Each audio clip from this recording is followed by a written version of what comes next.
नमस्कार, मेरा नाम रवि कुमार है। आज मेरा जाना पलवल बॉर्डर हुआ। दिनेश कुमार निरंजन, जो कि बुंदेलखंड किसान यूनियन के युवा मोर्चा मंत्री हैं, उनसे मैं लगातार संपर्क में था। वो मुझे आंदोलन से रिलेटेड जानकारी देते रहते थे। तो उन्होंने मुझे बोला कि हम पलवल मिलते हैं। आज मैं पलवल पहुंचा तो देखा कि सभी किसान लोग अपना अपना तंबू, अपना सामान, अपना बिस्तर जो वो लेकर आए थे उसको समेट रहे थे। तंबू खोल रहे थे, टेंट उतार रहे थे, सारा सामान खोल कर पैक कर कर ट्रकों में, ट्रॉलियों में रख रहे थे। तो मुझे कुछ समझ में नहीं आया कि आखिर ये हो क्या रहा है।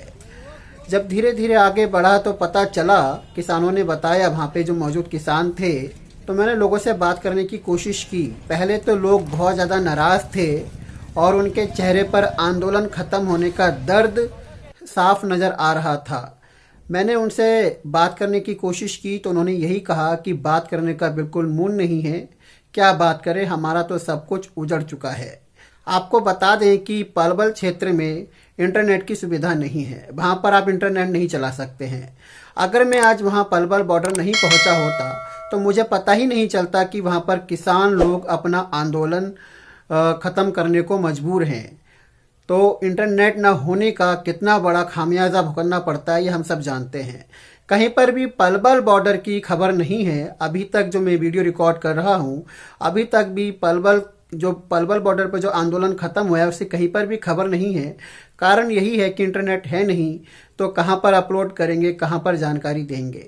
तो सरकार ने बहुत अच्छा तरीका निकाल लिया है कि जहाँ पर भी आंदोलन सरकार की नीतियों के खिलाफ, कानून के खिलाफ होते हैं, वहाँ पर आप इंटरनेट बंद कर दो, ताकि आंदोलन से जुड़ी भी, संघर्षों से जुड़ी भी कोई भी खबर आम जनता तक नहीं पहुँच पाए। वही खबरें पहुँचें जो गोदी मीडिया दिखाती है। तो मैं आगे बढ़ता गया तो मैंने बहुत कोशिश की जानने की। तो कुछ लोगों ने बोला कि हमें हरियाणा सरकार और प्रशासन, पुलिस प्रशासन ने हमसे अपील की है कि आप यहाँ से ये धरना ख़त्म कर दो, आंदोलन ख़त्म कर दो, क्योंकि जो हिंसा 26 जनवरी के दिन लाल किले पर हुई है उसको देखते हुए हिंसा बढ़ने की संभावना है। अगर आप आंदोलन ख़त्म नहीं करेंगे तो यहाँ पर स्थिति और भी ख़राब हो सकती है, तो हमें मजबूरन बल प्रयोग करना पड़ेगा, ऐसा वहाँ के किसानों ने बताया। जब मैं आगे और बढ़ा तो वहाँ पर 65 साल 70 साल के बुजुर्ग बैठे हुए थे। मैंने उनसे जानने की कोशिश की कि आखिर यहाँ पर हुआ क्या है, ये एकदम से आंदोलन क्यों ख़त्म करना पड़ रहा है। उन्होंने मुझसे उल्टा ही सवाल पूछ लिया कि आपको नहीं पता कि यह आंदोलन क्यों ख़त्म किया जा रहा है। तो मैंने उनसे कहा कि मैं तो यहाँ पर, मुझे नहीं मालूम क्या हुआ है, तो आप मुझे बताएं। तो उन्होंने कहा कि आप कैमरा बंद करो, हम कैमरे में कोई भी चीज़ नहीं बताना चाहेंगे, आपको अगर ऐसी ही बात करनी है तो करो। तो मैंने कैमरा बंद किया तो उन्होंने बताया कि यहाँ पर कल तक किसान काफ़ी भारी संख्या में थे, आसपास के गांव का हमें भरपूर समर्थन मिल रहा था, लेकिन भाजपा की तरफ से, पुलिस प्रशासन की तरफ से गांव में जा जाके वहाँ के सरपंच, वहाँ के गांव के मुखियाओं से बात हो रही है कि यहाँ पर जो आंदोलन में किसान आते हैं गांव से, वहाँ पर नहीं जाना दिया जाए। तो उसी की वजह से किसान आंदोलन में जो पलवल पर चल रहा था वहाँ पे अचानक से संख्या कम हो गई और पुलिस ने कहा कि अब आपको यहाँ से जाना पड़ेगा, अब यहाँ पर कोई आने को तैयार नहीं है। तो इस तरह की चीज़ें पलवल बॉर्डर में हुई हैं, जिसकी खबर अभी तक किसी को नहीं है।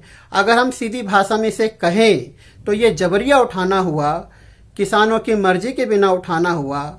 कोई भी आंदोलन होगा फ्यूचर में, भविष्य में, आप अपने रोजगार को लेके छात्र आंदोलन करोगे, शिक्षा को लेके आंदोलन करोगे, नौकरी को लेके आंदोलन करोगे।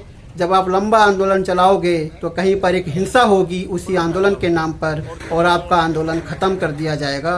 हिंसा कोई और करे और आंदोलन ख़त्म करने का खामियाजा कोई और भुगते।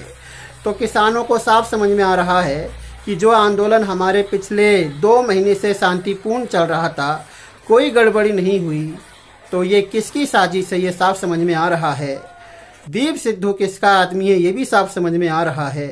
तो आज हम पलवल बॉर्डर से जा रहे हैं, लेकिन जहाँ से हम आए हैं, ग्वालियर, मध्य प्रदेश, मथुरा, वहाँ पर जाकर हम इस आंदोलन को जारी रखेंगे जब तक ये कृषि बिल वापस नहीं होंगे। तब तक हम यह आंदोलन करते रहेंगे, ये किसानों ने ऑफ कैमरा मुझे बताया। हिंसा किसी ने की और हिंसा का शिकार कोई और बन गया। इसी को राजनीति कहते हैं।